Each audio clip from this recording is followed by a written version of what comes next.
आज जो हम लोगों ने जो बैठक जो प्रेस कॉन्फ्रेंस बुलाया है उसका मेन तात्पर्य यही है कि जो विपक्ष की जो राजनीति करने की जो शैली रही है, लटकाना, अटकाना, भटकाना, इसके बाद अगर कुछ बचता है तो जातीय उन्माद को फैलाना, उस चीज़ से बिहार को बचाकर जो माननीय नीतीश कुमार जी ने अपने नेतृत्व में एक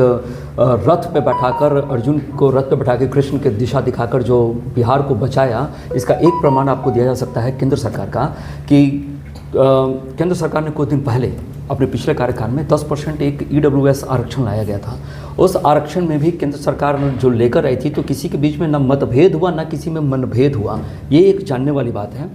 और तीसरी सबसे बड़ी बात यह है कि जो पूर्व की सरकार ने यानी 2010 की अगर हम बात करें तो उस समय जो हमारे स्वर्गीय प्रधानमंत्री मनमोहन सिंह जी जो थे, उनके शासनकाल में जब जनगणना की जो बात की गई थी तो उस समय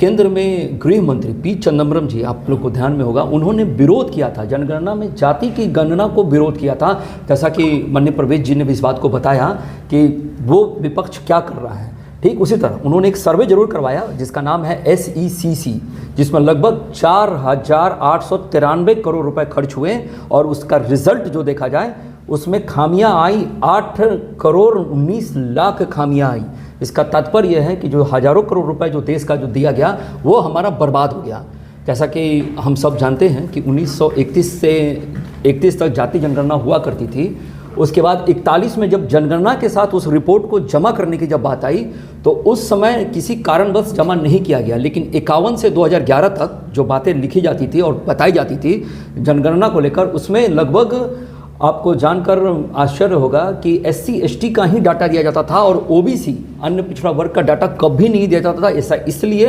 क्योंकि लालू जी भी जब शासनकाल में थे, कुछ हमारे एक मीडिया के RJD के साथी एक तर्क कर रहे थे कि कान पकड़कर हमने करवाया, तो उसका तात्पर्य यही था कि मोदी है तो मुमकिन है, उन्होंने तो किया लेकिन उनकी सफलता नहीं पाई जिसकी त्रुटि हम लोगों ने देखा है।